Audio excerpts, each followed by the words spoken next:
سؤال اليوم يا طلاب: من هو الذي قتل أبو جهل؟ يا أستاذ أنا والله ما قتلتوش، بس شو أنا اللي قتلته؟ شوف الطلاب الباقيين يمكن يكونوا هم ولا مدري منو. هل أنت غبي؟ خلاص نسأل الطلاب الباقيين. ما هو جوابكم يا طلاب؟ من هو الذي قتل أبو جهل؟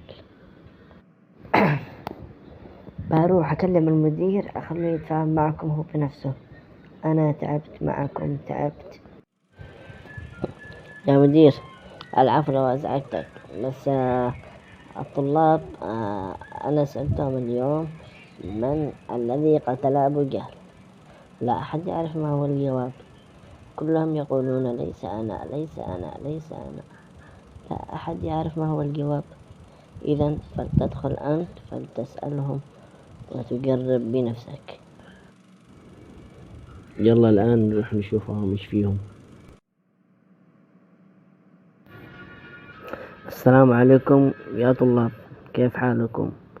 اليوم الأستاذ شماخ سألكم من هو قاتل أبو جهل، ولا أحد يعرف الجواب، فهل ستجيبون من هو قاتل أبو جهل؟